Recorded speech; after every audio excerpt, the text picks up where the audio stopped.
Film reviews: Hereditary, Studio 54 and The Happy Prince. After a gruesome couple of decades, the horror genre appears to be getting back on its feet. A few months after Jordan Peele won an Oscar for Get Out, Hereditary provides further evidence that the scary movie is about to enter a golden age.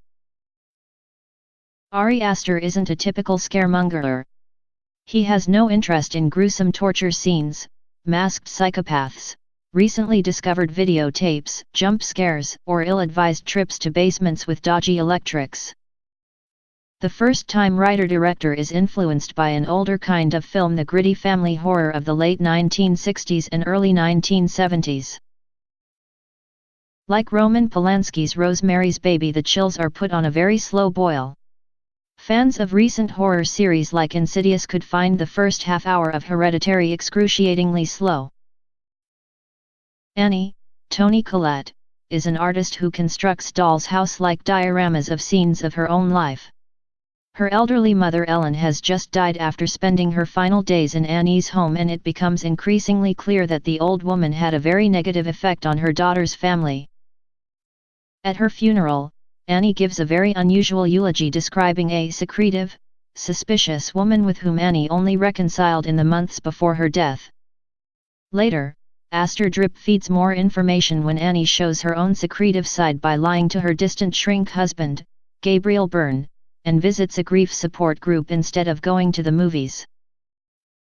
Collette makes the most of a beautifully written speech, where Annie recounts a grisly family history of mental illness and years of emotional abuse from Ellen. Her own daughter Charlie, Millie Shapiro, was Ellen's favorite and appears to have been touched by the family curse of mental illness. Her hobby is to make grisly toys out of bizarre objects, such as a pigeon she decapitates in the school playground with a pair of scissors. Her son Peter, Alex Wolf, seems perhaps the most well-adjusted of the bunch. He smokes drugs and rows furiously with his mother, but he is, after all, a teenage boy. Then, just as we're settling into the rhythm of a family drama, Aster hits us with his first shock. It's a horrible, emotionally wrenching scene, but what makes it so terrible is that it's so unexpected. From here, Aster takes up some of the more traditional tools of the horror filmmaker. We get a dusty book about spirituality, mysterious symbols, a séance, and an appearance from Anne Dowd. She plays Annie's seemingly lovely new friend Joan, but if you've seen her in The Leftovers and The Handmaid's Tale, or remember Ruth Gordon in Rosemary's Baby, your hackles should go up the moment she walks into frame. In clumsier hands this is where the plot would begin to creak, but it's the way the Grahams view the supernatural through the prism of their troubled relationships that makes these old tropes so effective.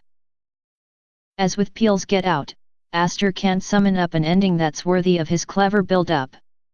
But there's still a good chance he will follow Peele to the Oscars. The documentary is also enjoying something of a renaissance.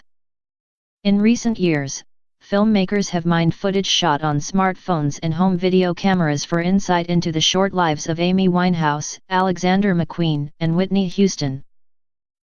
New York superclub Studio 54 closed its doors in 1980, long before the video revolution started.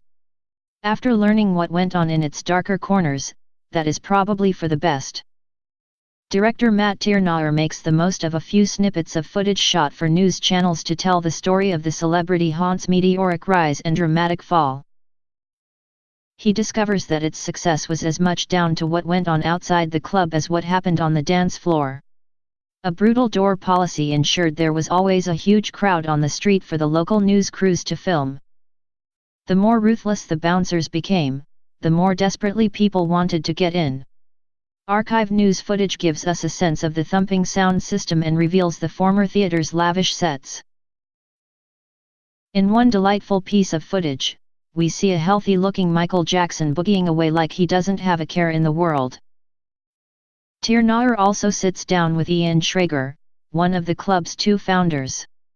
As his flamboyant partner Steve Rubel died in 1989, it falls to this self-confessed introvert to take us behind the scenes. What he reveals feels more suited to a blockbuster than a documentary. It turns out the club's eventful 33-month reign involved levels of debauchery not seen since Caligula's days. Tir-Naur never shies away from asking the difficult questions, including the owner's convictions for tax evasion and their links to the New York Mafia. And Schrager, whom you feel has waited decades to get all of this off his chest, coughs to the lot. It took Rupert Everett a decade to bring his Oscar-wild movie to the cinemas. Thankfully, all that hustling has paid off. The Happy Prince is a beautifully shot, smartly written and wonderfully performed drama about Wilde's final years. Everett frames his drama with Wilde's titular story, which he tells in flashback to his own children in London and to 2 street urchins in Paris, where he has fled after serving a 2-year sentence for gross indecency with men at Reading Jail. We also get a meaty section of him bickering with his smarmy lover Bosie, an excellent Colin Morgan, in Naples, and a moving scene of him being reunited with his loyal friends in Belgium, one of them touchingly played by Everett's own loyal friend Colin Firth.